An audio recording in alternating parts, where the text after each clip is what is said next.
नमस्कार, स्वागत है आप सभी लोगों का। आज हमारी भौतिक विज्ञान के अंतर्गत यांत्रिकी जो हमारा खंड है, उस खंड के अंतर्गत जो मापन चैप्टर या अध्याय हमने प्रारंभ किया, उसके अब हम अगले आज सेकंड पार्ट में दूसरे भाग में जा रहे हैं। अब तक हमने जो राशियां थी, मूल राशियां, मूल मात्रक, कुछ उनकी प्रणालियां जैसे CGS पद्धति, FPS पद्धति, MKS पद्धति, इसके बारे में पढ़ा।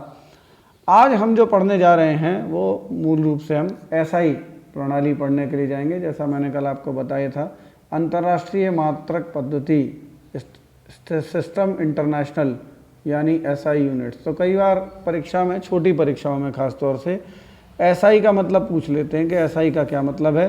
तो सिस्टम इंटरनेशनल इसका फुल फॉर्म है, ध्यान रखिएगा आप, सिस्टम इंटरनेशनल। तो देखिए 1960 में अंतर्राष्ट्रीय मापतौल अधिवेशन में SI को स्वीकार किया गया, जिसका पूरा नाम the system international the units. वास्तव में यह पद्धति MKS पद्धति का ही संशोधित एवं परिवर्धित रूप है। अब ये प्रश्न भी पूछा जाता है आपसे कि SI पद्धति वास्तव में किस प्रणाली पर आधारित है। तो वहाँ पर आपको विकल्प के रूप में CGS पद्धति, FPS पद्धति, MKS पद्धति और एक आध कोई और अपने मन से बनाकर ऑप्शन दे दिए जाएंगे। तो आपको इसका उत्तर देना होगा। और ये छोटी परीक्षाओं में पूछे जाने वाले प्रश्न हैं, जैसे लेखपाल परीक्षा है आपकी, SI की परीक्षा है, और छोटी परीक्षाएं SSC वगैरह, UPSSC की परीक्षाएं निकलती हैं, उन सब में ये प्रश्न पूछा जा सकता है। ठीक है, तो आप जो जो बातें मैं बता रहा हूँ उसको आप नोट भी करते जाएँ साथ में। आजकल इसी पद्धति का प्रयोग किया जाता है। इस पद्धति में 7 मूल मात्रक हैं। अब देखिए अगला प्रश्न जो बनेगा वो आपसे ये पूछा जा सकता है कि SI पद्धति में कितने मूल मात्रक हैं। तो आपका जवाब होगा 7 मूल मात्रक। आपको विकल्प में 5, 4, 6 और 7 दे दिया जाएगा और आपको उत्तर देना होगा। तो 7 मूल मात्रक हैं, यानी फंडामेंटल यूनिट्स, और संपूरक मात्रक, सप्लीमेंट्री यूनिट्स जो हैं वो 2 हैं। तो ये आपको याद रखना है। और नॉर्मली MPPSC में 3 मार्कर के रूप में आपसे 10 शब्दों में पूछा जा सकता है SI यूनिट्स, और आप इसको इसलिए तैयार कर लीजिएगा। ठीक है, लिखने के पॉइंट से भी मेंस के, MPPSC के, और बाकी के लिए जो मैंने आपको बताया वो सारी चीज़ें।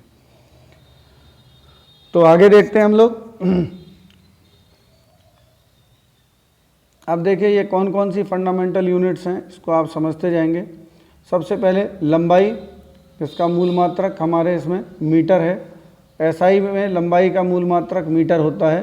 ठीक है, और यह वह दूरी है जिसे निर्वात में प्रकाश जो है इतने सेकंड में तय करता है। तो ये सब तो इतना आपसे डिटेल नहीं पूछा जाता है, इसलिए इसको बहुत याद करने की आपको ऐसे ज़रूरत नहीं है। लिखा है तो मैं बताता जा रहा हूँ आपको। इसके बाद देखिए द्रव्यमान। द्रव्यमान का जो मात्रक है इस प्रणाली में वो किलोग्राम है। यही सब आपको याद रखना है। अभी आपको बताएंगे, वैसे किलोग्राम की एक नई परिभाषा भी आ चुकी है, उस पर हम बाद में चर्चा करेंगे। ये फ्रांस के सेवरेस नामक स्थान पर मापतौल अंतर्राष्ट्रीय मापतौल ब्यूरो में सुरक्षित रखे प्लेटिनम इरिडियम मिश्र धातु के बने बेलन के द्रव्यमान का मानक किलोग्राम है। ठीक है, तो ये किस धातु का बना हुआ है? Platinum iridium. ये आप याद चाहें तो रख सकते हैं। ठीक है, फिर भी इतना इम्पॉर्टेंट तो नहीं है। आगे देखिए समय। तो समय के लिए देखिए सेकंड मात्रक का प्रयोग करते हैं। सीजियम 133 परमाणु की मूल अवस्था 2 निश्चित ऊर्जा स्तरों के बीच संक्रमण से उत्पन्न विकिरण। अब ये सब आपको बहुत ज़्यादा याद नहीं रखना है यहाँ पर, क्योंकि इतना इम्पॉर्टेंट है नहीं, ना इस तरीके के प्रश्न परीक्षा में पूछे जाते हैं। और यही सबसे खास बात होती है कि हम किन चीज़ों में परीक्षा के दौर में उलझ जाते हैं। यदि आप गलत चीज़ों में उलझ गए तो आप गलत चीज़ों में उलझे रहेंगे और उनको याद करने में आपका समय भी खराब होगा और पता पड़ेगा कि वो कभी परीक्षा में पूछे भी नहीं जाते हैं। चलिए चौथा मात्रक देखते हैं हम। आपसे पूछा जाता है कि कौन मूल मात्रक है और कौन मूल मात्रक नहीं है। सबसे ज़्यादा आपको यही चीज़ तैयार करनी होती है। अब देखिए अगला मूल मात्रक है चौथा, विद्युत धारा।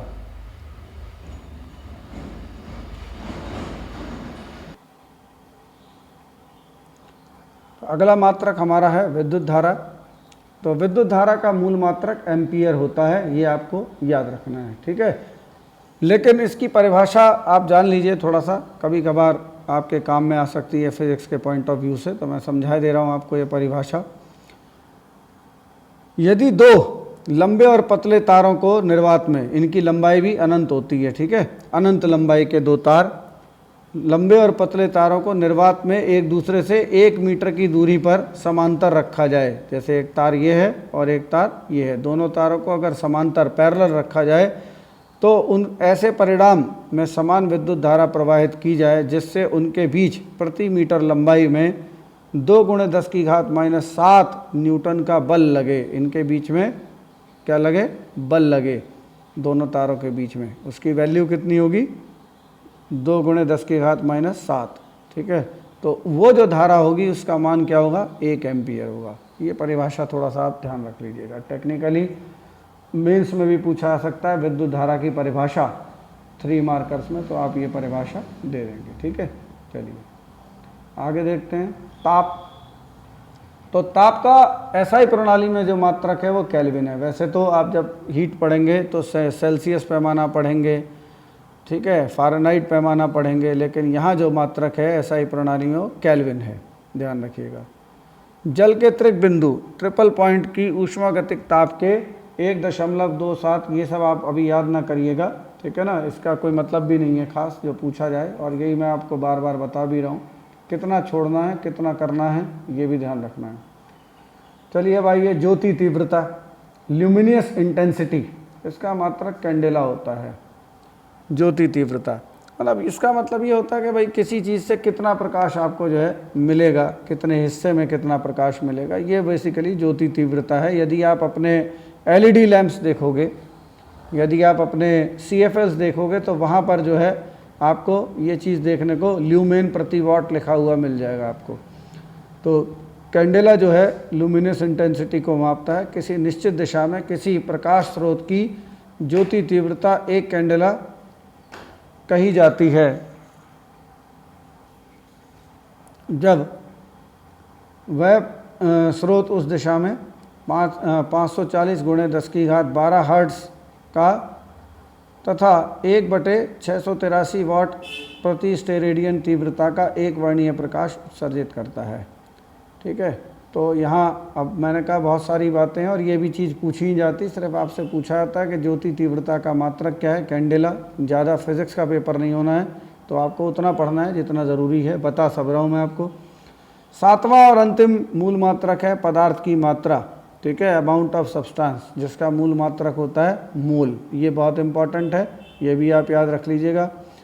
ठीक है, इसमें कुछ चीज़ें जो पूछी जाती हैं मैं आपको बता देता हूँ। मोल पदार्थ की वह मात्रा है जिसके अवयवी तत्व, चाहे फिर वो परमाणु हो या अणु हो या कोई भी अवयवी तत्व हो, उसकी संख्या 6.023 × 10⁻23 होती है। ये बहुत इम्पॉर्टेंट है, इसको आप कर लीजिएगा तैयार। इसको एवोगैड्रो संख्या या एवोगैड्रो नियतांक कहते हैं। ये बहुत इम्पॉर्टेंट है, सीधे सीधे से क्वेश्चन आपसे पूछ सकता है एवोगैड्रो संख्या का मान कितना होता है, तो वहाँ पर ये वैल्यूज़ आपको अलग अलग तरह से दे दी जाएंगी, इसको आप याद कर लीजिएगा। बहुत सिंपल तरीके से खास खास बातें ही आपको बता रहा हूँ, ठीक है ना, इसको आपको तैयार रखना है। तो इसके बाद देखेंगे दो संपूरक मात्रक। तो संपूरक मात्रकों में दो हैं, रेडियन और स्टेरेडियन। अब रेडियन क्या है? किसी वृत्त की त्रिज्या के बराबर लंबाई के चाप द्वारा उसके केंद्र पर बनाया गया कोण एक रेडियन होता है। तो कैसे होता है देखिए, किसी वृत्त की त्रिज्या, तो किसी वृत्त की, ये मान लीजिए वृत्त है और मान लीजिए ये इसकी त्रिज्या है। जो समझने की चीज़ें हैं वो मैं बता रहा हूँ। किसी वृत्त की त्रिज्या के बराबर लंबाई, मतलब इतनी लेंथ की जो चाप है, सपोज करिए इतनी लेंथ की चाप ये है, और इससे यदि इस पर एक कोण हम बनाएं तो वो जो कोण होगा, जैसे एंगल ये बनता है ना, तो उसका मान एक रेडियन होता है। ये मैं सिर्फ समझा रहा हूँ आपको किस तरह से चाप और किस तरह से वो बनेगा, कि यदि वहाँ से कोण बनाया जाए तो वो जो कोण होता है वो एक रेडियन कहलाता है। नॉर्मली हम कोण को डिग्री में नापते हैं, जो आपका आप जो यूज़ करते हो आपका, उससे जो कोण हम नापते हैं वो डिग्रीज़ में नापते हैं नॉर्मली, 1 डिग्री से लेकर के 360 डिग्री। ठीक है, इस मात्रक का प्रयोग समतल पर बने कोणों के लिए होता है। समतल मतलब 2D पर, 2 डायमेंशनल, ऐसे जैसे ये जो है ये समतल है, ऐसे कोण। दूसरा है स्टेरेडियन, किसी गोले की सतह पर। अब देखिए ये है गोला, मतलब गोल हो, कोई गोला हो और उस गोले को बीच में से इस तरह से काट दिया जाए यूँ ऐसे, तो ये जो कोण बनेगा नीचे तक, ये जो है इसकी जो माप होगी ये स्टेरेडियन में होगी। मैंने आपको समझा दिया, ठोस कोणों को नापा जाता है। फिर भी परिभाषा देख लेते हैं एक बार हम। किसी गोले की सतह पर उसकी त्रिज्या के बराबर भुजा वाले वर्गाकार क्षेत्रफल द्वारा गोले के केंद्र पर बनाए गए कोण को, घन कोण को स्टेरेडियन कहते हैं। ये ठोस कोणों का मापक है। तो देखिए ये याद रखना है आपको, बस इसकी परिभाषा वगैरह आपसे नहीं पूछी जाएगी किसी भी परीक्षा में, इसलिए ज़्यादा चक्कर में भी नहीं पड़ें। अब देखिए ये SI यूनिट्स का एक चार्ट है जो मैंने ऊपर आपको समझा दिया है। आप चाहिएगा तो इसको रिवाइज़ कर लीजिएगा। लंबाई का मात्रक मीटर है, द्रव्यमान किलोग्राम, समय सेकंड, विद्युत धारा एम्पियर, ताप केल्विन, ज्योति तीव्रता कैंडेला, पदार्थ की मात्रा मोल, और संपूरक मात्रकों में समतल कोण रेडियन और ठोस कोण स्टेरेडियन। तो ये तो हुई आपकी। अब देखिए व्युत्पन्न मात्रक क्या होते हैं। जैसे हमने देखा था कि व्युत्पन्न मात्रक क्या हैं, तो व्युत्पन्न मात्रकों में मतलब जो कई मात्रकों से मिलकर के बनते हैं, मूल मात्रकों से, कल मैंने आपको समझाया था, उनके गुणा से और भाग से, ध्यान रखिएगा, जोड़ने से या घटाने से नहीं। ठीक है, ये बहुत बेसिक चीज़ आपको समझा रहा हूँ मैं इसको लेकर के, केवल यही चीज़ करेक्ट है। तो देखेंगे सबसे पहले जैसे समझाया इन्होंने क्षेत्रफल। तो क्षेत्रफल बेसिकली क्या है कि एक लंबाई और एक चौड़ाई, यानी दोनों ही लंबाई ही हैं, उसको कहते हैं हम चौड़ाई है, लेकिन दोनों, इनका जो गुणनफल से हमको प्राप्त होता है वो क्षेत्रफल होता है। और लंबाई का मात्रक या चौड़ाई का मात्रक तो मीटर है, तो मीटर का गुणा जब मीटर में होता है तो हमको मीटर स्क्वायर प्राप्त होता है। तो देखिए गुणा से ये राशि आपको प्राप्त हो रही है, दो लंबाइयों के गुणा से। तो ये क्षेत्रफल जो है एक व्युत्पन्न राशि हुई, और इसका मात्रक जो है वो मीटर स्क्वायर व्युत्पन्न मात्रक हुआ। ठीक इसी प्रकार से आयतन है, तो आयतन में क्यूब होता है, तो 3 भुजाओं का गुणा किया जाता है, एक ये वाली भुजा, एक लंबाई वाली भुजा, एक चौड़ाई वाली और एक ऊंचाई वाली। तो 3 का गुणा करते हैं तो 3 से तीनों का मात्रक मीटर इंटू मीटर करके मीटर क्यूब हो जाता है। तो आयतन भी इस प्रकार से क्या हुआ, एक प्रकार की व्युत्पन्न राशि हुई और इसका मात्रक मीटर क्यूब हुआ। अब देखिए घनत्व, ये सब पूछ लेते हैं इसलिए बता रहा हूँ। घनत्व, अब घनत्व क्या है, किलोग्राम जो आयतन होता है किसी वस्तु का, घनत्व क्या होता है, उसकी तुलना में किसी वस्तु का जो आयतन है, यानी वो कितना स्थान घेरती है वो, और साथ ही साथ उसका जो द्रव्यमान है वो कितना होगा, इनका जो अनुपात होता है वो कहलाता है घनत्व। तो यदि द्रव्यमान ज़्यादा होता है और आयतन कम होता है तो घनत्व अधिक होता है चीज़ों का, और ऐसी चीज़ें पानी में डूब भी जाती हैं, ठीक है ना। और जिनका घनत्व कम होता है वो पानी पर तैरती रहती हैं। ये चीज़ आप समझ लीजिएगा यहीं से ही।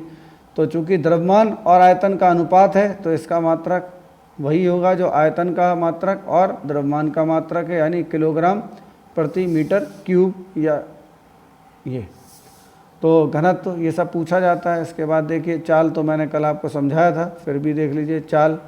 तो distance travel per unit time, यानी कि निश्चित समय में चली गई दूरी, तो निश्चित समय में सेकंड, और दूरी चली गई मीटर, तो मीटर प्रति सेकंड हो गया। इसके बाद वेग और चाल एक ही जैसी चीज़ है, बस वेग सदिश राशि है और चाल अदिश राशि है, तो दोनों के मात्रक समान ही होंगे। इसके बाद आ जाते हैं देखिए त्वरण। तो त्वरण क्या होता है, change in velocity per unit time, निश्चित समय में वेग में जो परिवर्तन होता है उसको हम लोग कहते हैं। यानी कि मान लीजिए कि अभी आप 20 किलोमीटर प्रति सेकंड की प्रति घंटे की रफ्तार से अपना मोटरसाइकिल चला रहे थे, लेकिन अगले ही सेकंड में आपकी जो चाल है वो 40 हो गई। तो ये जो डिफरेंस आया दोनों के बीच का, ये जो है ये त्वरण है, ठीक है, बढ़ गई, तो इसको बोलते हैं हम त्वरण। तो अब देखिए इसमें क्या है, वेलोसिटी यानी वेग तो है ही, यानी मीटर पर सेकंड तो है ही। अब पर सेकंड यानी कि कितने सेकंड पर, तो सेकंड और नीचे आ गया, तो इस सेकंड का इस सेकंड में जब गुणा हुआ तो मात्रक बना मीटर पर सेकंड स्क्वायर। तो एक्सेलरेशन का मात्रक होता है मीटर पर सेकंड स्क्वायर। याद रखिएगा यही सब पूछा जाता है आपकी सब ये परीक्षाओं में, यही सब चीज़ें हैं। बेसिक साइंस है, ये फिज़िक्स है 9th लेवल की, 9th में ये सब चीज़ें पढ़ाई जाती हैं। इसके बाद आप आ जाइए बल यानी फोर्स। तो बल क्या है? द्रव्यमान गुणे त्वरण। तो त्वरण का मात्रक अभी हम पढ़ के आए हैं मीटर पर सेकंड स्क्वायर, और द्रव्यमान इसके साथ में जुड़ गया तो द्रव्यमान का मात्रक इसमें जुड़ जाएगा साथ में, और जब वो जुड़ जाएगा तो किलोग्राम भी आ जाएगा इसमें। तो क्या मात्रक बना इसका? किलोग्राम इंटू मीटर प्रति सेकंड स्क्वायर, ये इसका मात्रक हुआ। अब देखते हैं अगला संवेग। संवेग क्या होता है? मास गुणे, देखो सूत्र भी पूछ लेते हैं, मास इंटू वेलोसिटी, यानी कि द्रव्यमान गुणे त्वरण, सॉरी वेग, द्रव्यमान गुणे वेग, मास इंटू वेलोसिटी। तो अब क्या हो जाएगा? वेलोसिटी का जो मात्रक था यानी वेग का मात्रक क्या था अभी हमने पढ़ा? मीटर पर सेकंड, और चूंकि उसमें द्रव्यमान का गुणा है तो किलोग्राम भी हो जाएगा इसमें साथ में। तो मात्रक क्या बना? किलोग्राम इंटू मीटर पर सेकंड, तो ये इसका मात्रक हो गया। अगला देख लीजिए आवेग। आवेग यानी force into time interval. Force यानी कि आपका बल, और बल का मात्रक होता है न्यूटन, और न्यूटन के साथ साथ आपके सेकंड भी जुड़ गया तो न्यूटन इंटू सेकंड हो गया। इसको तोड़ भी सकते हैं आप, क्योंकि बल का मात्रक अभी हम लोगों ने पढ़ा था पीछे, तो बल का मात्रक हम लोग पढ़ के आए थे। क्या होता है? बल बराबर क्या होता है? द्रव्यमान गुणे त्वरण।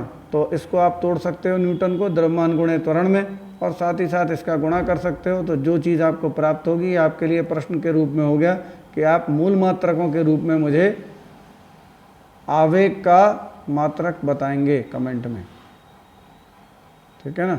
यही पूछा भी जाता है, न्यूटन सेकंड नहीं पूछा जाता, ये तोड़ करके ही पूछा जाता है ऐसे कई सारे चीज़ों को।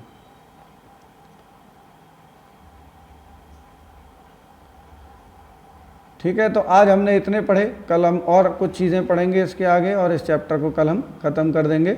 आज हमने इतना पढ़ा, चलिए और दो चार हैं इसको भी ख़त्म कर देते हैं इसके बाद जो इम्पोर्टेंट हैं। दाब देख लीजिए। दाब होता है force per unit area. Force माने बल, और कितने क्षेत्रफल पर वो बल लग रहा है, उस इकाई क्षेत्रफल पर कितना बल लग रहा है, ये जो माप है इसको हम लोग बोलते हैं दाब। दाब का जब हम कॉन्सेप्ट पढ़ेंगे तो इसको पढ़ेंगे। तो फोर्स का मात्रक होता है न्यूटन, जैसा मैंने अभी देखा, या किलोग्राम इंटू मीटर पर सेकंड स्क्वायर, और क्षेत्रफल का मात्रक होता है मीटर स्क्वायर, तो ये हो जाएगा न्यूटन पर मीटर स्क्वायर। यानी कि बल, सूत्र क्या बनेगा? बल बटे क्षेत्रफल। तो बल बटे क्षेत्रफल से जो बना वो न्यूटन पर मीटर स्क्वायर, ठीक है। तो ये हो गया आपका। इसके बाद कार्य या ऊर्जा। तो कार्य क्या होता है? फोर्स इंटू डिस्प्लेसमेंट, या फोर्स इंटू डिस्टेंस। तो फोर्स क्या होता है? न्यूटन, और डिस्टेंस किस में नापते हैं हम? मीटर में, तो न्यूटन इंटू मीटर। इसको जूल में भी मापते हैं, ठीक है। तो दोनों चीज़ें, तो ये क्वेश्चन यहाँ से आपसे पूछा जा सकता है। जूल को क्या कहेंगे? जूल को मात्रक के रूप में किससे प्रदर्शित किया जा सकता है? तो न्यूटन इंटू मीटर, या फिर आप इसको न्यूटन को तोड़ करके फिर अगला बताइएगा और कमेंट सेक्शन में जवाब दीजिएगा। इसके बाद है शक्ति। तो शक्ति का मतलब होता है work done upon time taken, यानी कि इकाई समय में किया गया कार्य शक्ति होता है। कितने समय में कोई चीज़ कितना कार्य करती है। तो वर्क क्या होता है? जूल, और समय किस में नापा जाता है?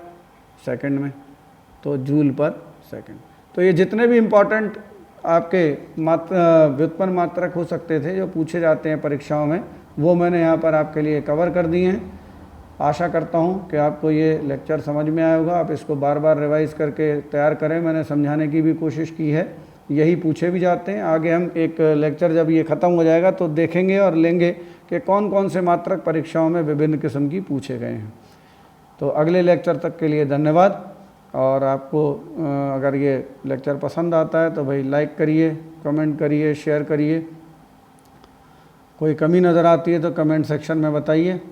तब अगले लेक्चर तक के लिए अलविदा।